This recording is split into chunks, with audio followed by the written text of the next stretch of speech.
오늘 금요 성서장과 말씀 같이 보면서 우리 사경의 말씀, 사경회를 준비하는 그런 마음으로 같이 말씀에 참여하면 좋겠습니다. 여러분은 그들의 수고로 진리의 말씀을 듣고 있습니다 라는 제목으로 말씀을 나누겠습니다.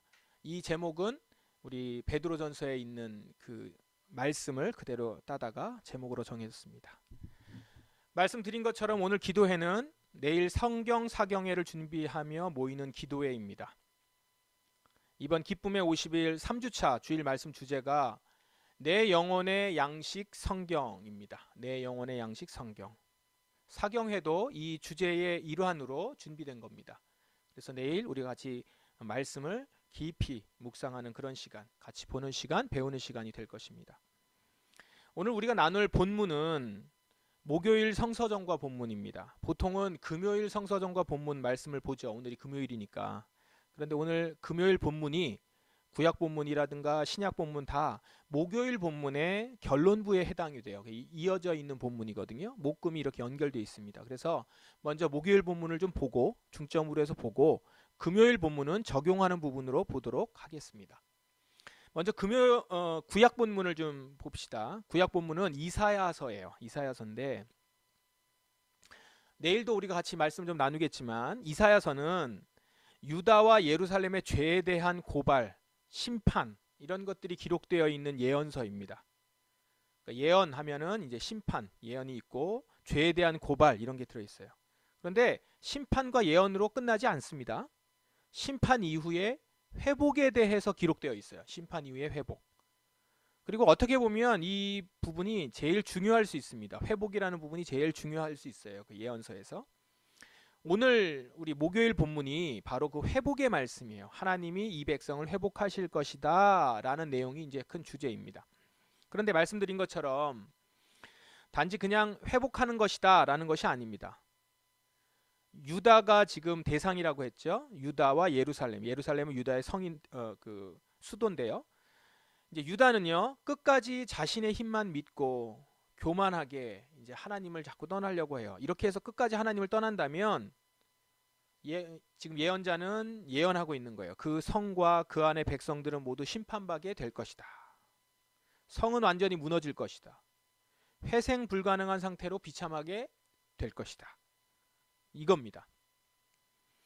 이렇게 교만한 유대의 왕과 권력자들, 지도자들 이들은 많은 백성들이 그 지도자들로 인해서 많은 백성들이 어려움에 이제 처하게 될 것인데 특별히 사회적인 약자들이 더욱 비참하게 되고요. 가난한 사람들은 더 가난하게 됩니다. 이 왕과 권력자와 지도자들 때문에. 그런데 예언자는 이 예언의 말씀으로 하나님 말씀을 전하는데 어떻게 전하냐면 이들 약자들 가난한 자들에 대해서는 하나님이 억울함을 풀어주시겠다라는 거예요. 심판하시겠다. 유대 왕들과 권력자들과 지도자들을 심판한다. 그리고 약자들과 가난한 자들은 하나님의 억울함을 풀어주시겠다. 회복시켜 주실 것이다 라는 겁니다.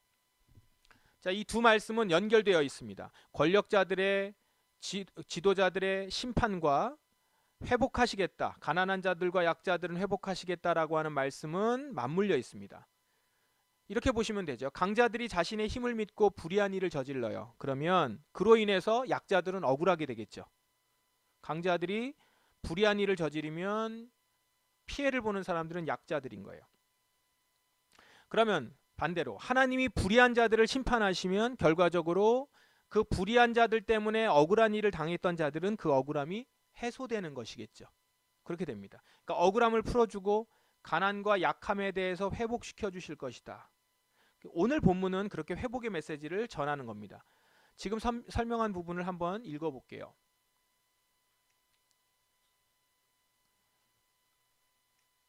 한번 눌러주시겠어요? 그러므로 강한 나라 백성이 주님을 섬길 것이며 잔인한 나라들이 주님을 두려워할 것입니다.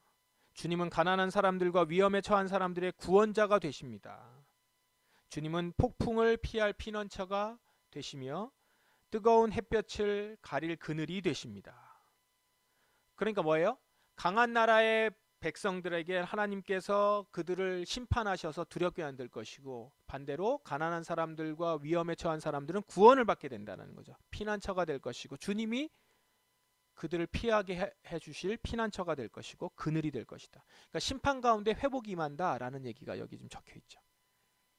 자, 이사야서가 지금 이 메시지를 하나님께 환상으로 받았다라고 합니다. 이사야서 1장에 처음에 보면 오늘 말씀 본문은 아니지만 이렇게 나옵니다. 이것은 아모스의 아들 이사야가 유다 왕 우시야와 요담과 아하스와 히스기야 시대에 본 환상입니다.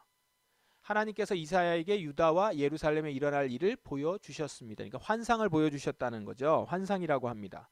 유다와 예루살렘에 일어날 일에 대해서 본 거라는 거예요. 그러니까 지금 이사야가 계시를 본 거죠.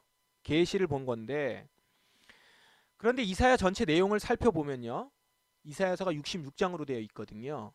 이사야서의 전체 내용을 살펴보면 이사야는 단지 자신이 본 것을 그냥 보이는 대로 옮겨 적은 것이 아니었습니다. 그냥 환상을 본 그대로 그걸 갖다가 그대로 스케치해서 옮겨 적은 게 아니라 이사야서는 자신이 받은 계시와 환상을 연구해요. 무슨 말이냐면 자신이 지금 본 것의 의미가 무엇인지 그것을 연구하고 그 의미를 찾는 시간을 가졌습니다. 듣자마자 곧바로 얘기한 게 아니라 자신이 지금 본 환상을 유다와 예루살렘에 지금 전하라는 건데 유다와 예루살렘에 어떻게 적용할 수 있을지, 하나님께서 이 환상을 내게 지금 이 시간 내게 왜 보여주셨는지 이걸 의문을 가지면서 연구하는 거예요. 이를 위해서 이사야가 뭘 해야겠어요? 시대 상황을 분석해야겠죠. 그럼 지금 이 환상하고 지금 시대의 유다와 예루살렘의 모습이 어떻게 연결이 되는가, 이런 것들을 봐야 되니까 시대 상황을 분석해야 되죠. 그리고 이전의 말씀들, 이전의 율법과 말씀들을 기록을 찾아보고 연구해야 되는 거예요. 뭐 이사야가 다 아는 게 아니잖아요. 이전에 있었던 모세오경의 말씀을 다 찾아서 연구하고, 그 다음에 이전에 전해졌던 말씀이 어떤 것이며 하나님이 어떻게 이전에 말씀하셨길래 지금 이런 환상을 나에게 주셨는가, 이런 것들을 연구하는 거예요. 그러니까 여러분, 우리가 흔히들 얘기하듯이 예언자의 예언을 얘기할 때 하나님이 뭐 이사야에게 뭐 이사야 이제 말하라 라고 하면은 그걸 딱 듣는 순간 마치 빙의해서 그 하나님처럼 돼서 이렇게 전하는 것, 이런 식으로 우리가 예언자들을 보는 경향이 있는데, 오늘 말씀과 그 다음에 이사야서의 내용들 쭉 보면 이사야는 자신의 예언을 연구하고 고민한 후에 정리해서 기록합니다. 베드로가 말한 부분이 바로 이거예요. 우리 신약에서 예언자들은 이 구원에 관해 열심히 연구하고 찾았습니다. 그리스도의 영이 그 예언자들과 함께 하셨던 것입니다. 예언자들은 성령께서 가르쳐 주시는 것을 이해하기 위해 노력하였습니다. 도대체 그 일이 언제 있게 될지, 그리고 그때 이 세상은 어떻게 될지 그들은 깊이 연구하였습니다. 예언자들은 열심히 연구하고 찾은 거예요. 근데 여기에는 성령님께서 도와주시는 거죠. 가르쳐 주세요. 그래서 그걸 이해하기 위해서 노력했고, 도대체 그 일이 언제 있게 될지, 환상이 왔단 말이에요. 그럼 그게 언제 있게 될지, 누구에게 있게 될지, 그리고 그 일이 있었을 때 이 세상은 어떻게 바뀔지, 이런 것들을 연구한 거예요. 연구해서 전한 겁니다. 구원이 어떻게 우리에게 임하는지, 하나님의 구원 메시지는 어떻게 그럼 사람들에게 전해야 되는지 명확하게 전하기 위해서 예언자들은 연구하고 찾았다라는 거예요. 그리고 여기에 성령님께서 예언자들과 함께 하셨어요. 왜요? 주신 말씀을 잘 이해하도록 돕기 위해서 그래요. 지난주 주일 설교 말씀이 기억나냐고 물어보면 너무 실례인가요?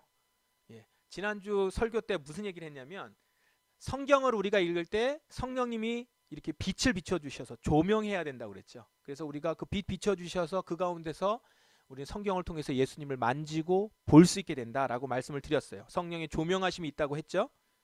그런데 우리가 성경을 읽을 때 성령의 조명하심이 있는 것은 우선은 성경을 쓸 때 성령님이 함께 하셨기 때문에 그렇습니다. 가르쳐 주셨기 때문에 그래요. 예언자들이 성령님의 영감을 받아서 말씀을 기록한 거예요. 자신이 연구하는 것에 성령님이 길을 보여주셨고 알려주셔서 그 가운데서 통찰을 가지고 글을 쓴 거죠. 성경을 쓴 겁니다. 그러니까 이 말은 어떻게 됩니까? 성령님의 가르침, 도우심 아래서 예언자는 깊이 연구하고 찾아서 그 시대에 꼭 필요한 말씀을 기록하고 선포한 것입니다. 베드로는 이렇게 선포된 말씀이 갖는 의미를 이렇게 말해요. 하나님께서는 그들의 연구와 노력이 그들 자신을 위한 것이 아니라 후대에 여러분을 위한 것임을 그들에게 알려주셨습니다. 이제 여러분은 그들의 수고로 진리의 말씀을 듣고 있습니다. 이제 여러분은 그들의 수고로 진리의 말씀을 듣고 있습니다. 그들의 연구와 노력은 자신을 위한 것이 아니라 후대의 여러분을 위한 것, 장차 올 일을 위한 것, 또한 그 당시에 사람들에게 말씀하여서 장차 일어날 일들을 알려준 것이라는 것이죠. 이들의 수고로 진리의 말씀을 듣고 성령님의 도우심으로 복된 소식을 전하는 사람들이 기쁜 소식을 우리에게 전해준 거라는 거예요.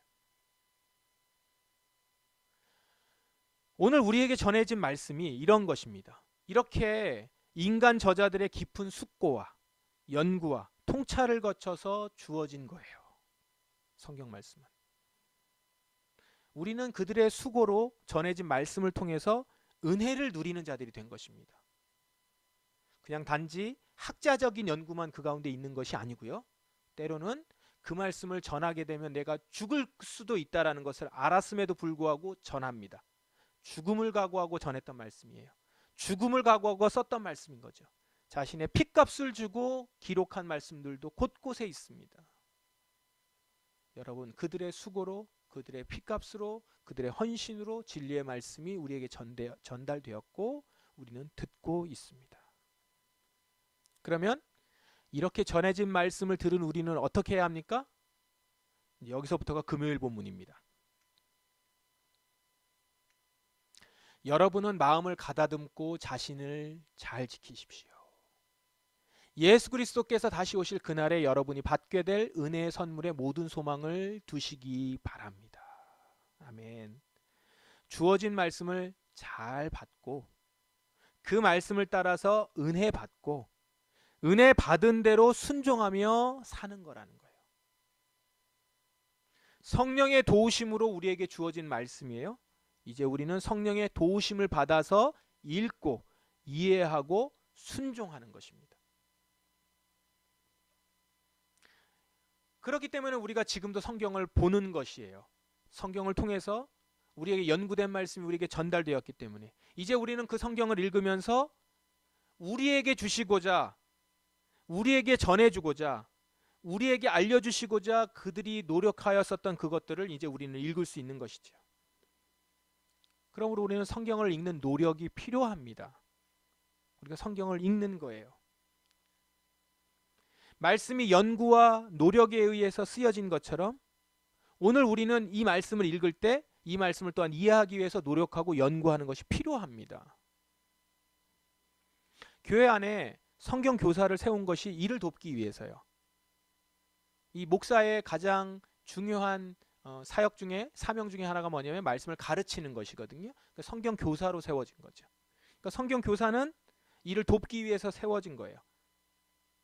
그러면 성경 교사는 이 일을 돕기 위해서 최선을 다하고 충성해야 되겠죠.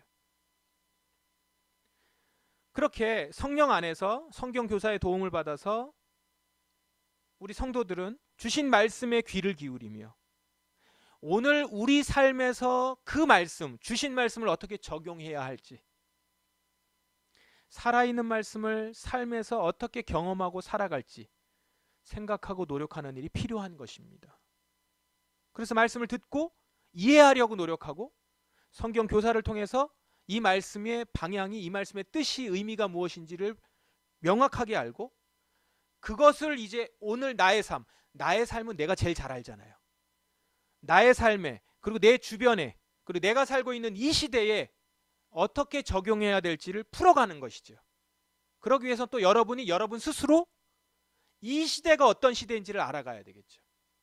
그렇게 적용해 가는 겁니다. 그러면 여러분, 이 말씀을 쓰고 애를 썼고 연구하고 노력했었던 그 예언자 뿐만 아니라, 예언자만이 수고한 것이 아니라 이제 여러분도 그 수고를 통해서 말씀을 이뤄가는 자들이 되는 것입니다. 내일 우리는 성경 사경회를 엽니다.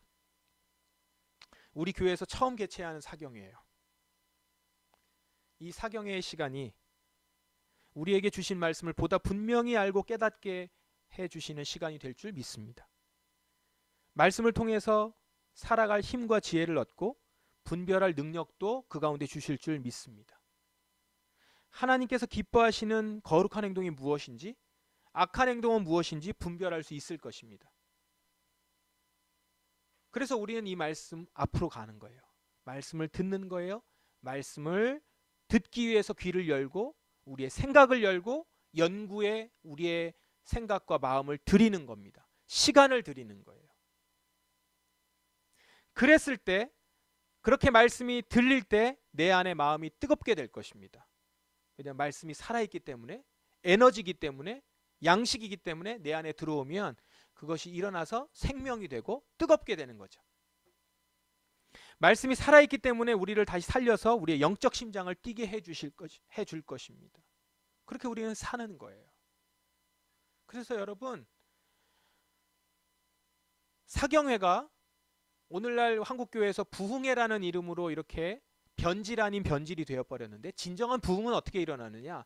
말씀이 온전히 내 안에 들어오고 그 연구되고 우리에게 주어진 말씀이, 노력으로 주어진 말씀이 우리 가운데서 또한 연구되고 그 의미를 찾으려 애를 쓰는 가운데서 성령님의 도우심으로 그 말씀이 살아 움직여 내 가운데 역사할 때에, 내가 깨닫게 되어 그 말씀으로 살아갈 때에 진정한 부흥이 일어나는 것입니다.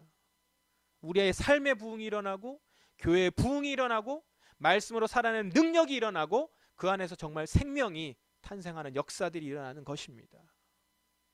오늘도 그렇기 때문에 이 일은 우리 가운데 일어날 것입니다.